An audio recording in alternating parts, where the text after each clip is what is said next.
Profit and loss appropriation account बेटा, ठीक है, सभी का ध्यान यहाँ सामने। Profit and loss appropriation account जब हम लोग बनाते हैं तो उससे पहले हमारा एक अकाउंट बनता है जिसका नाम है प्रॉफिट एंड लॉस। क्या बनता है? Profit and loss account. तो देखो बेसिक से इसलिए समझा रहा हूँ तुम्हें इस चीज को कि कई बार क्या होता है कि कुछ आइटम्स हमें ऐसे दिए जाते हैं कि जिसमें कुछ एरर्स हमारे आ जाते हैं। जैसे कि भाई कोई आइटम है आपका, किसका है? प्रॉफिट एंड लॉस अकाउंट का है, बट उसे हमने डिडक्ट नहीं करा, तो अल्टीमेटली आंसर किसका रॉन्ग आएगा? प्रॉफिट एंड लॉस एप्रोप्रिएशन का आंसर आपका रॉन्ग आएगा। तो there are certain items which comes under the profit and loss account, ठीक है। कुछ हमारे ऐसे आइटम्स होते हैं जो प्रॉफिट एंड लॉस अकाउंट में आते हैं, जिनको हम क्या बोलते हैं? Charge against profit. क्या बोलते हैं? Charge against profit. What are these items? सबसे पहला आइटम हो गया हमारा रेंट, सेकंड आइटम हो गया हमारा डेप्रिसिएशन, ठीक है। थर्ड आइटम हमारा इसमें हो जाता है manager commission, manager commission. Fourth item इसमें हमारा हो जाता है interest on loan, interest on loan. तो अगर आपके जो चार आइटम्स हैं, अगर इनको प्रॉफिट में से डिडक्ट नहीं किया गया है तो सबसे पहले क्या करना है? हमें इन आइटम्स को प्रॉफिट में से डिडक्ट करना है, क्योंकि तभी हमारे पास क्या आएगा? Net profit. क्या आएगा? Net profit. तो यहाँ पर हमारा होता है बाय नेट प्रॉफिट। ये नेट प्रॉफिट हमने कहाँ से लिया है? प्रॉफिट एंड लॉस अकाउंट से लिया है। कहाँ से लिया है? Profit and loss account. हमारे पास नेट लॉस भी हो सकता है, ऐसा कंडीशन नहीं है हमेशा की भी आपके पास क्या होगा? नेट प्रॉफिट ही होगा। क्या हो सकता है आपके पास में? नेट लॉस भी हो सकता है। तो हम यहाँ लिख देंगे टू नेट लॉस। अभी हम इसके कुछ केसेस बनाएंगे, ठीक है, कुछ केसेस बना के देखेंगे जिससे हमें पता लगेगा कि नेट लॉस हुआ तो हमें क्या ट्रीट करना है, नेट प्रॉफिट हुआ तो हमें क्या ट्रीट करना है। लेकिन जो सबसे पहली चीज थी वो क्या थी कि नेट प्रॉफिट कहाँ से आया? तो नेट प्रॉफिट आया प्रॉफिट एंड लॉस अकाउंट से। अगर आपके क्वेश्चन में लिखा है कि आपने जो चार ये आइटम मैं लिख रहा हूँ इन्हीं की बात यहाँ इस चैप्टर में की गई है, ये डिडक्ट नहीं किए, तो पहले आप इन चार आइटम्स को डिडक्ट कर लेंगे, या जिस भी आइटम के बारे में बोला होगा उसे डिडक्ट कर लेंगे, और उसके बाद आपके पास क्या आएगा? नेट प्रॉफिट आएगा। There are certain items which we have to represent on the debit side, ठीक है, और कुछ आइटम्स हमारे ऐसे होते हैं जो कहाँ पे? Credit side. तो क्रेडिट साइड पर आप जनरली देखेंगे सिर्फ एक आइटम है, उसका नाम क्या है? Bye interest on drawings. आपको सिर्फ ये आइटम नजर आएगा अदर देन नेट प्रॉफिट। कहाँ पर? क्रेडिट साइड पर। उसके अलावा जितने भी हमारे आइटम्स हैं जो हम पार्टनर्स को प्रोवाइड कर रहे हैं या दे रहे हैं, वो सब कहाँ नजर आएंगे हमें? डेबिट साइड पर। जैसे इंटरेस्ट ऑन कैपिटल, क्या आ गया हमारा यहाँ पर? Interest on capital. क्या आ गया? और दूसरा टू सैलरी, ये किसकी सैलरी है? पार्टनर की सैलरी है। क्या आ गया? To commission.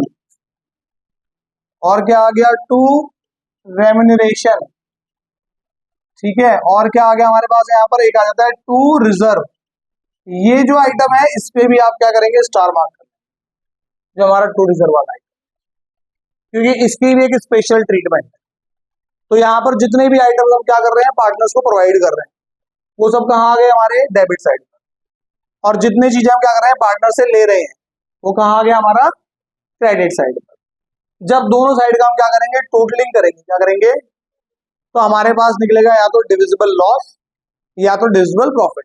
दोनों में से कोई एक ही चीज आएगी, दोनों चीजें हमारे पास नहीं आ सकती भाई। या तो आपको क्या हुआ है? प्रॉफिट हुआ है, या तो आपको लॉस हुआ है। There is a rare to rare chance कि देयर इज नो प्रॉफिट और देयर इज नो लॉस। बहुत रेयर टू रेयर चांस है कि आपको ना तो प्रॉफिट ही हुआ और आपको ना तो लॉस ही हुआ। Is it clear to you और नॉट? तो डिविजिबल प्रॉफिट कहाँ आएगा हमारा? वो हमारा आएगा यहाँ पर, इस साइड आपका डेबिट साइड पर आएगा डिविजिबल प्रॉफिट। और वहीं अगर आपका लॉस हो जाता है तो कहाँ आ जाएगा? वो आपका आएगा क्रेडिट साइड पर बाय डिविजिबल लॉस। और ये किसमें बढ़ता है? किसमें डिस्ट्रीब्यूट होता है? ये पार्टनर्स में डिस्ट्रीब्यूट होता है ओल्ड रेशियो में। पार्टनर्स में डिस्ट्रीब्यूट होता है old ratio. Clear to you? तो इतना सभी बच्चे इसको नोट कर लें। इसके बाद हम इसके कुछ केसेस के बारे में क्या करेंगे? चर्चा। There are certain cases of profit and loss appropriation account, कुछ केसेस हैं प्रॉफिट लॉस एप्रोप्रिएशन अकाउंट के। जैसे सबसे पहला केस हमारा बड़ा जर्नल सा केस है, वो केस है हमारे पास में what we have net profit. हमारे पास में क्या है, नेट प्रॉफिट है। सो जनरली जब हमारे पास में नेट प्रॉफिट होगा हम क्या करेंगे, जो आइटम्स हमारे डेबिट साइड के, जो पार्टनर्स को आइटम्स प्रोवाइड करने हैं वो हम सारे आइटम्स क्या करेंगे, प्रोवाइड कर देंगे। ठीक है, जैसे इंटरेस्ट ऑन कैपिटल है आपका, टू सैलरी है, कमीशन है, ये सारे आइटम्स आप पार्टनर्स को क्या करेंगे, प्रोवाइड करेंगे। और अगर कोई आइटम पार्टनर से आपने लिया है, यानी कि उनसे हमने जो है इसको चार्ज किया एक तरीके से, तो आप उसे यहाँ पर मेंशन कर देंगे बाय इंटरेस्ट ऑन ड्राइंग्स। ये बड़ा सिंपल केस है, बड़ा जनरल केस है। इसमें आप फिर वही लास्ट में करेंगे कि आप डेबिट और क्रेडिट दोनों को क्या करेंगे, दोनों का आप चेक करेंगे कि कहाँ का बैलेंस कम है, कहाँ का बैलेंस ज्यादा है। तो अगर आपके क्रेडिट साइड का बैलेंस ज्यादा है और डेबिट साइड का बैलेंस कम है, तो आपके पास में डिविजिबल प्रॉफिट आ जाएगा। और वहीं अगर आपका जो है डेबिट साइड का बैलेंस ज्यादा है और क्रेडिट साइड का बैलेंस कम है, तो आपके पास में डिविजिबल लॉस आ जाएगा। और इसे आप क्या करेंगे, पार्टनर्स में ओल्ड रेशो में डिस्ट्रीब्यूट कर देंगे। Is it clear? This is your first case. In second case, if we talk about the second case, so what we have in second case, suppose we are having net loss. We are having net loss. Second case में हमारे पास में net loss है। Net loss के case में condition थोड़ा सा बदल जाता है, बिकॉज इस अकाउंट का नाम है profit and loss appropriation account. So it only shows the items of appropriation. ये केवल एप्रोप्रिएशन के नेचर के आइटम्स को दिखाता है, चार्ज के जो आइटम्स है ये उन्हें नहीं दिखाता। तो एप्रोप्रिएशन का मतलब ये होता है कि अगर आपको प्रॉफिट हुआ तो आप आइटम्स को प्रोवाइड करेंगे डेबिट साइड के, प्रॉफिट लॉस एप्रोप्रिएशन के, और अगर आपको लॉस हुआ तो आप जो आइटम्स है डेबिट साइड के उन्हें प्रोवाइड आप नहीं करेंगे। ऐसा क्यों होता है, ऐसा क्यों कहा जा रहा है कि भाई आप ये प्रोवाइड करेंगे या आप ये प्रोवाइड नहीं करेंगे? What is the reason?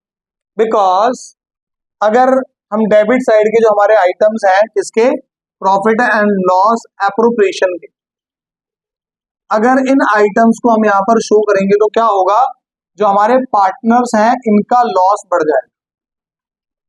Partners का जो लॉस है वो क्या होगा, वो इंक्रीज होगा, और अल्टीमेटली ये लॉस क्या होगा, पार्टनर्स को ही बेयर करना होगा। तो इसलिए हम इन आइटम्स को यहाँ पर शो नहीं करते। But there is a condition, there is a condition, and the condition is, अगर किसी भी आइटम के आगे वर्ड मेंशन है charge, charge word is mention in against of the item, like interest on capital is a charge, salary to the partner is a charge. तो example अगर आप यहां लेंगे इसका, तो लाइक सैलरी एंड कमीशन, अगर ये आइटम्स हमारे क्या है, ये आइटम्स हमारे चार्ज हैं, तो फिर हमें इन्हें लॉस की कंडीशन में भी प्रोवाइड करना पड़ेगा। और उससे क्या होगा, उससे जो हमारा लॉस है वो बढ़ जाएगा, फर्म का लॉस क्या हो जाएगा, इंक्रीज हो जाएगा, और अल्टीमेटली वो लॉस किसको बेयर करना पड़ेगा, वो लॉस हमारे पार्टनर्स को बेयर करना पड़ेगा। तो एक ये कॉन्सेप्ट हमारा होता है इसमें। दूसरा, अगर कोई आइटम चार्ज नहीं है तो सिंपली जो लॉस है उसे आप पार्टनर्स में बांट दें। Third and the most important case is inappropriate profit. Third case is inappropriate profit, or you could say the profit is not sufficient. तो हमारा केस का नाम क्या है, profit is not sufficient. Profit is not sufficient. इसका मतलब ये हुआ कि हमारे पास प्रॉफिट तो है, लेकिन जो हमारे एक्सपेंसेस हैं हमारे पास उतना प्रॉफिट नहीं है, हमारे पास प्रॉफिट क्या है, उससे कम है। तो इस केस में हम क्या करते हैं, we will divide the profit in expense ratio. अब मैं आपको इसको एक एग्जांपल से भी समझा रहा हूं। Suppose we are having a net profit 80,000 and we are providing the interest on capital. The interest on capital provided to the partner A is 80,000 and the interest on capital provided to the partner B is 1 lakh. So basically we need 1,80,000, but the profit which we are having is 1 lakh. So we can't provide 1,80,000. So we are calculating the ratio from this expense, and the ratio will be 80,000 ratio 1 lakh. तो यहाँ से हम एक ratio calculate कर लेंगे. The ratio is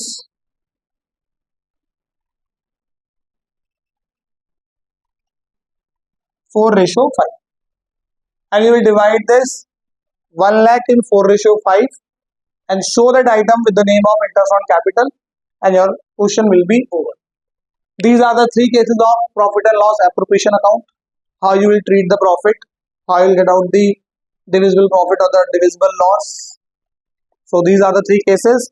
So you should note down this. They are very important topics.